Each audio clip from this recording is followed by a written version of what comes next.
He was born and raised on the tranquil shores of Lake Powell, while she grew up all over the Southwest. She and Mark actually knew each other growing up, but neither of them had any idea that one day they would look at one another and say, "I do."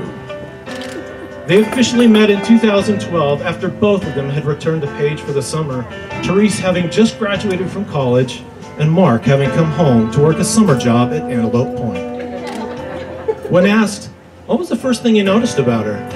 Mark said, "She was always willing to do anything I wanted to do and always looking for something fun.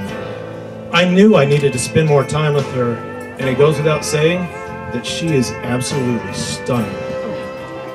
Their friendship quickly developed into dating, but their first date didn't go exactly as planned. You see, they had gone out to the lake to go fishing. And about noon decided to stop at a beach and play a game of bocce ball. He said, after I let her win, "We went to leave and couldn't get the boat started. And there we were, stranded on a beach, all alone." It was completely unplanned. Now, eventually, the time came for them to part ways as Therese began her duties with the United States Air Force. And it was his response to that news that told her she was something special. She recalled, right after Mark learned that I was moving cross-country, he asked me if it was okay if he started looking for jobs in South Carolina. Mark said, "I would hate myself if I never tried to be where she was.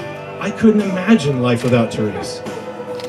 Therese added, "I knew then that if he was willing to sacrifice like that to support me, he was the one."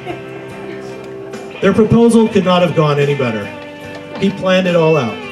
The dinner, the accidental meeting up of with Mike Anderson, who just happened to have a couple extra seats on a helicopter flight to Tower Butte, and Mark's mom, who just happened to come along and have a camera.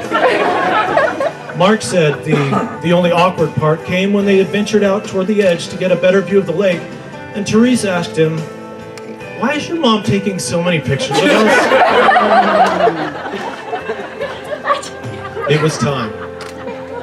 He knelt down and said, "You know I love you and always want to make you happy, right?" He asked her to marry him, and she answered. Well, she actually was overcome with a fit of uncontrollable giggles. But finally, she was able to say yes. Of their relationship, she says, "Mark is my mentor. He's my best friend and my love. He continues to put my happiness at the top of his list. We are lucky to have found each other at the right place at the right time." Mark says, "Therese is the reason for everything that I do. I love her more than I even knew was possible. Just thinking about her puts a smile on my face. Therese is going to be a beautiful mother to our children, and I can't wait for what the future holds for us. So ladies and gentlemen, would you please rise? It's my honor to introduce to you Arizona's happiest newlyweds, the new Mr. and Mrs. Mark and Therese Gustavson.